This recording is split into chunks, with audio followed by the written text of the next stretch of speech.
પ્રચંડ ગરમીની શરૂઆત થઈ ગઈ છે। તાપમાનનો પારો મોટા ભાગના શહેરોમાં 40 ડિગ્રીને પાર પહોંચી ગયો છે। એકંદરે સરેરાશ તાપમાન 44 ડિગ્રીએ પહોંચી ગયું છે અને આ વખતનો ઉનાળો આકરો રહેવાનો છે। લોકો ત્રાહિમામ પોકારી જવાના છે, અનુમાન પહેલેથી જ કરવામાં આવી રહ્યા છે। મયુર સરવૈયા રાજકોટથી આપણી સાથે જોડાઈ ગયા છે।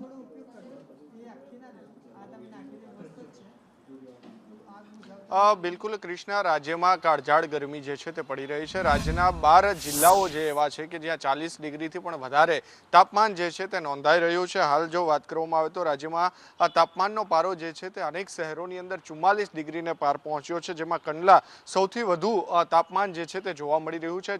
કંડલાની અંદર 44 ડિગ્રી કરતાં પણ વધારે તાપમાન જે છે તે જોવા મળ્યું છે, જ્યારે કચ્છમાં હીટ વેવનું રેડ એલર્ટ જે છે તે પણ હવામાન વિભાગ જે છે તેમના દ્વારા આપી દેવામાં આવ્યું છે। મોરબી અને રાજકોટમાં ગરમીનું ઓરેન્જ એલર્ટ આપવામાં આવ્યું છે, કારણ કે બપોરના સમયે 2 થી જે 5 વાગ્યાનો સમય હોય છે ત્યારે 42 થી 44 ડિગ્રી જેટલું રાજકોટની અંદર પણ તાપમાન જે છે તે નોંધાઈ રહ્યું છે। જ્યારે પોરબંદર, જુનાગઢ, બનાસકાંઠામાં યલો એલર્ટ જે છે તે પણ આપી દેવામાં આવ્યું છે।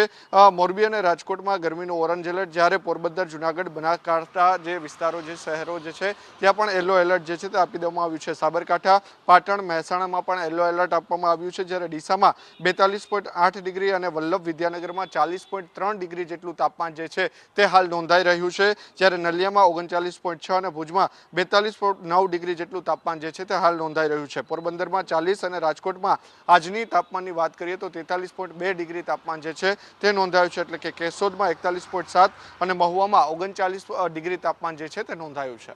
જી બિલકુલ।